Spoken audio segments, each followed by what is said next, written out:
नमस्कार दोस्तों, मैं सन्नी हिंदुस्तानी आप सभी का ऑनलाइन क्लास एसके स्टडी में स्वागत करते हैं। तो चलिए, आज का क्लास जो है रीजनिंग का क्लास है, जो मोस्ट इम्पोर्टेंट सब क्वेश्चन है। तो ऐसे सब क्वेश्चन जो है SSC, GD, RPF, constable, NTPC लगभग सभी एग्ज़ाम में देखने के लिए मिलता है। तो आप लोग जुड़े रहिए और हमारे चैनल पर पहली बार है सब्सक्राइब कर लीजिए। तो चलिए क्वेश्चन नंबर 1 की ओर चलते हैं। देखिए क्वेश्चन है 2, 5, 7, फिर प्रश्नवाचक चिन्ह है। तो 2 का संबंध 5 से जिस प्रकार है उसी प्रकार जो है 7 का संबंध किससे होगा। तो देखिए ये जो संख्या है ये अभाज्य संख्या है। 2, 5, 7, 11, 13 ये अभाज्य संख्या है। तो दो अभाज्य संख्या है कि 2 के बाद जो है 5 आ रहा है, तो 2 के बाद 5 आ रहा है, ये अभाज्य संख्या है। तो ठीक उसी प्रकार 7 के बाद क्या आएगा प्रश्नवाचक चिन्ह के स्थान पे, तो 7 के बाद 11 आएगा। तो आप लोग को पता है कि 2, 5, 7, 11, 13 ये जो है ये अभाज्य संख्या है। तो आपका ऑप्शन डी जो बिल्कुल राइट आंसर है। तो आशा करते हैं ये क्वेश्चन समझ में आ गया होगा। तो चलते हैं फिर दूसरे क्वेश्चन की ओर। चलिए देखिए क्वेश्चन 2 जो है ये भी मोस्ट इम्पॉर्टेंट क्वेश्चन है, ठीक है। एनालॉजी का क्वेश्चन है और ऐसे सब क्वेश्चन लगभग सभी एग्जाम में पूछा जाता है। तो देखिए जिस प्रकार 5 का संबंध 35 से है तो उसी प्रकार 13 का संबंध किससे होगा प्रश्नवाचक चिन्ह के स्थान पे आपको बताना है, ठीक है। तो देखिए जिस प्रकार 5 का संबंध 35 से है तो देखिए कैसे 35 हुआ, तो वही आपको चेक करना है। और आप भी अपना बनाने का प्रयास कीजिए वीडियो रोक कर, ताकि आपका बेसिक मजबूत हो सके, ठीक है। तो देखिए यहाँ पे अगर 5 का स्क्वायर करते हैं तो 25 होता है। और 25 में अगर देखिए 5 अगर फिर 2 से गुना कर दें तो 10 हो जाता है। तो एक बार स्क्वायर कर दें, एक बार 2 से गुना कर दें, तो दोनों को अगर प्लस किए तो 35 हो गया। तो ठीक उसी प्रकार जो है 13 को करते हैं। तो देखिए 13 का स्क्वायर अगर करते हैं तो 13 का स्क्वायर कितना हो रहा है 169 हो रहा है, ठीक है। तो ठीक उसी प्रकार फिर 13 और गुना 2 करेंगे, ठीक है। तो 13 दूना 26 हो गया और 26 और 169 को प्लस कर देंगे तो कितना आ जाएगा। तो देखिए यहाँ पे कितना आ गया 195। तो देखिए किस ऑप्शन में 195, तो ऑप्शन डी जो है बिल्कुल करेक्ट है। तो आशा करते हैं ये क्वेश्चन भी आपको समझ में आ गया होगा। तो चलिए क्वेश्चन नंबर 3 की ओर। देखिए क्वेश्चन नंबर 3 जो है ये भी मोस्ट इम्पॉर्टेंट है। तो जिस प्रकार 6 का संबंध, जिस प्रकार 6 का संबंध 18 से है उसी प्रकार 18 का संबंध किससे होगा। तो देखिए ये क्वेश्चन भी इम्पोर्टेंट है, आप लोग भी बनाने का प्रयास कीजिएगा, ठीक है। तो चलिए देखते हैं किस तरीके से बनेगा। तो चलिए देखिए जिस प्रकार, चलिए देखिए अब बनाने का प्रयास करते हैं। तो चलिए देखिए बताते हैं यहाँ पे। तो देखिए 6 जो है अगर 6 का हम स्क्वायर करें तो कितना हो जाता है 36। और अगर इन दोनों को गुना कर दे तो कितना हो जाता है 6 या 18। तो फिर सेम लॉजिक 18 में भी यूज करते हैं। तो देखिए अगर 18 का स्क्वायर करते हैं तो कितना आ जाता है, आपको स्क्वायर और क्यूब याद रखना पड़ेगा। तो 200 334 हो जाता है। तो तीनों को गुना कर देते हैं तो कितना हो गया 3 दूना 6 और फिर 4 4 6 चौकी 24 हो गया। तो आपका डी राइट आंसर है, ठीक है। तो आशा करते हैं ये क्वेश्चन भी समझ में आ गया। तो चलिए क्वेश्चन नंबर 4 की ओर। तो चलिए जिस जिस तरह क्वेश्चन 3 में आप लॉजिक लगाए थे उसी तरह सेम लॉजिक क्वेश्चन 4 में भी होगा। तो चलिए देखिए 18 का संबंध 9 से है, जिस प्रकार 18 का संबंध 9 से है उसी प्रकार 12 का संबंध किससे होगा। तो 18 में अगर 2 से भाग दे तो 9 दूना 18, 9 आ गया। तो ठीक उसी प्रकार देखते हैं 12 में होता है कि नहीं। तो 12 से 2 से भाग देते तो 6 आता, लेकिन 6 तो ऑप्शन में नहीं है, तो ये लॉजिक नहीं लगेगा। अब इसमें दूसरा लॉजिक लगाते हैं। तो चलिए अब दूसरा लॉजिक क्या है देखिए आप लोग, और आप लोग भी अपना बनाने का प्रयास कीजिए ताकि आप लोग का बेसिक जो है मजबूत हो सके, ठीक है। तो चलिए देखिए 18 का अगर स्क्वायर करें तो कितना होता है 324। ठीक है, 324 होता है। तो इस सब को अगर हम प्लस कर दें तो कितना हो जाता है 9। ठीक है, तो ठीक उसी प्रकार 12 का स्क्वायर कर दें तो कितना हो जाएगा 144। अगर सभी को प्लस कर दें तो कितना हो जाएगा 9 हो जाएगा। और किस ऑप्शन में है, तो ऑप्शन ए जो है आप बिल्कुल आपका राइट आंसर है। तो आशा करते हैं ये क्वेश्चन भी आपको समझ में आ गया होगा। तो इसी प्रकार जब भी क्वेश्चन आएगा तो इसी प्रकार आप लोग बनाइएगा। तो चलिए क्वेश्चन नंबर 5 की ओर चलते हैं।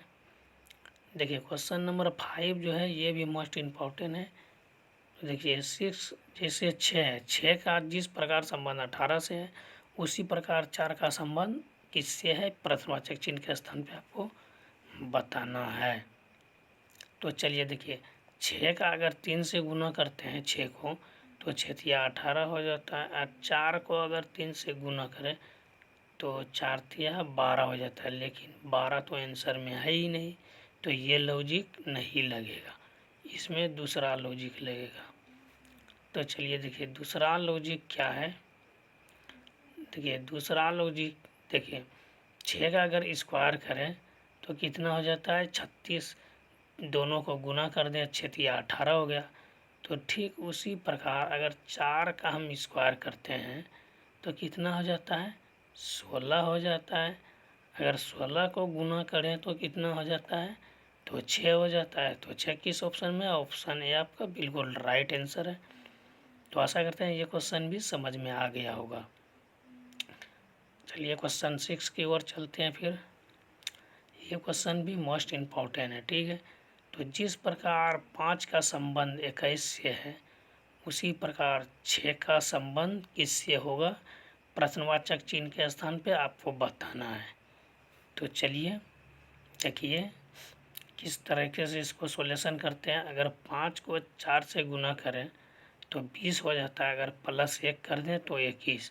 तो देखिए सेम लॉजिक 6 में भी लगाते हैं, अगर लग गया तो सही है। तो 6 की 24 हो जाता है, फिर +1 तो ये 25 हो जाता है। लेकिन 25 ऑप्शन में है नहीं है, ये लॉजिक नहीं लगेगा। अब इसमें दूसरा लॉजिक लगाना पड़ेगा, तभी आपका राइट आंसर आएगा। ठीक है, कभी कभी ऐसा भी होता है विद्यार्थी ऐसा ही करता है, अगर ऑप्शन में दे दे तो गलत मार के चला, ऐसा करना नहीं है। तो चलिए देखिए अगर 5 का स्क्वायर करें तो देखिए क्या आंसर होता है।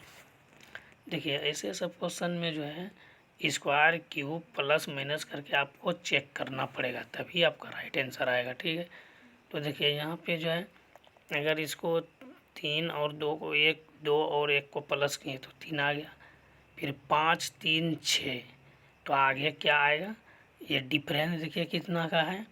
तो इसमें जो है देखिए इसमें डिफरेंस कितना है, अगर 5 से 3 आना तो -2 आया।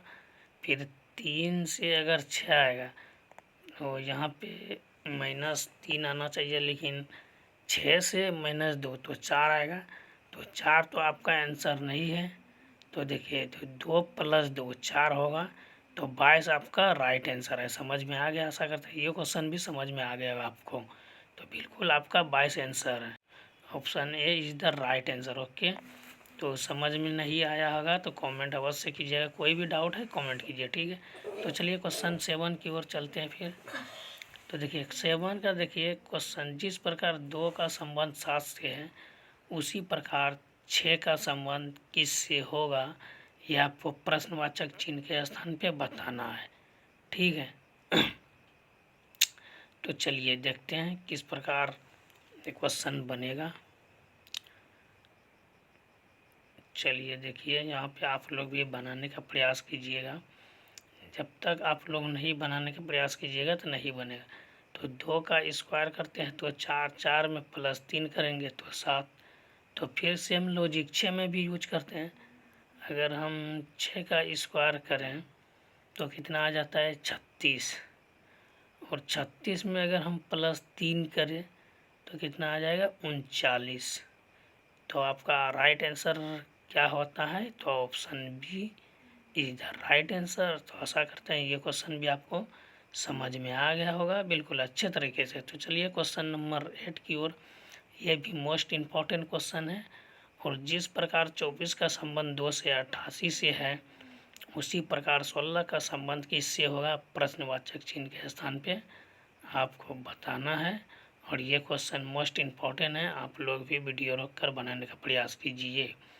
तो चलिए देखिए यहाँ पे 24 का अगर स्क्वायर करें तो कितना हो जाता है, तो 576 हो जाता है। अगर 576 को 2 से डिवाइड करें तो कितना आ जाएगा, तो देखिए यहाँ पे कितना आ रहा है 28, 288, ये राइट आंसर हो गया। तो ठीक उसी प्रकार अगर हम 16 का भी स्क्वायर करके एक बार देख लेते हैं, अगर राइट आया तो सही है। 16 का स्क्वायर कितना हो जाता है, 256। अगर 2 से डिवाइड कर दें तो कितना आ जाएगा, तो 256 को 2 से डिवाइड करेंगे तो कितना आ जाएगा, तो 128 आ जाएगा। ठीक है, तो देखिए 128 जो है ऑप्शन किस में है, तो ऑप्शन ए जो है बिल्कुल राइट है। तो आशा करते हैं ये क्वेश्चन भी आपको समझ में आ गया होगा। कोई भी डाउट है तो कमेंट कीजिएगा। और ऐसे सब क्वेश्चन एग्जाम में आएगा, थोड़ा कॉमन सेंस लगाना ज़रूरी है, क्योंकि रीजनिंग में जो है हमेशा कॉमन सेंस ही यूज होता है। तो चलिए आशा करते हैं ये क्वेश्चन समझ में आ गया होगा। चलिए क्वेश्चन नंबर 9, यह भी मोस्ट इम्पॉर्टेंट क्वेश्चन है।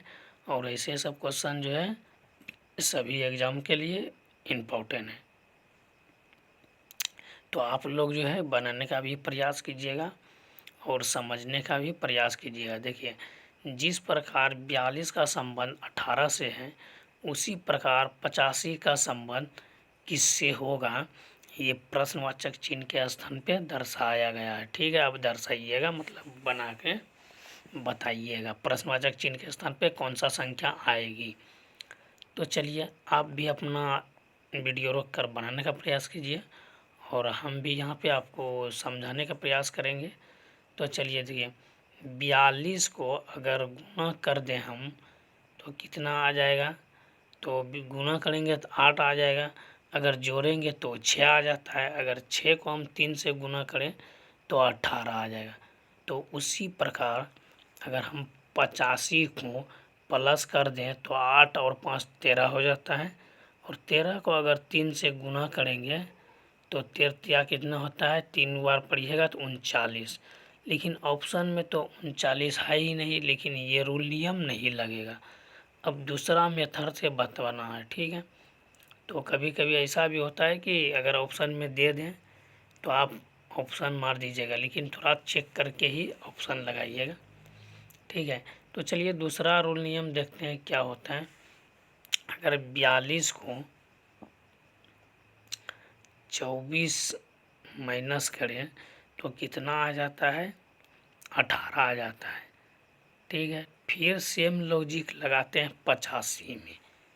अगर 85 को देखिए, अब देखिए 85 को अगर हम पलटा दें तो कितना हो जाता है, तो 58 हो जाता है। माइनस 58 कर देंगे तो देखिए माइनस करने पर कितना प्राप्त होता है, सिर्फ अंक को हम पलट करके माइनस किए और कुछ नहीं किए ज़्यादा इसमें। ठीक है, कभी कभी ऐसा भी होता है, चेक करना पड़ता है। तो देखिए अगर अंक पलट कर हम देखें तो 85 में 58 घटा तो 27 आया, तो आपका बिल्कुल ऑप्शन बी जो है बिल्कुल राइट आंसर है। तो ऐसे सभी कभी कभी क्वेश्चन होता है, तो आपको कॉमन सेंस लगाना पड़ेगा और चेक करना पड़ेगा। तो इसीलिए आप लोग को कहते हैं डेली प्रैक्टिस कीजिए। अगर वीडियो अच्छा लगा तो लाइक शेयर कमेंट कर दीजिए। ठीक है।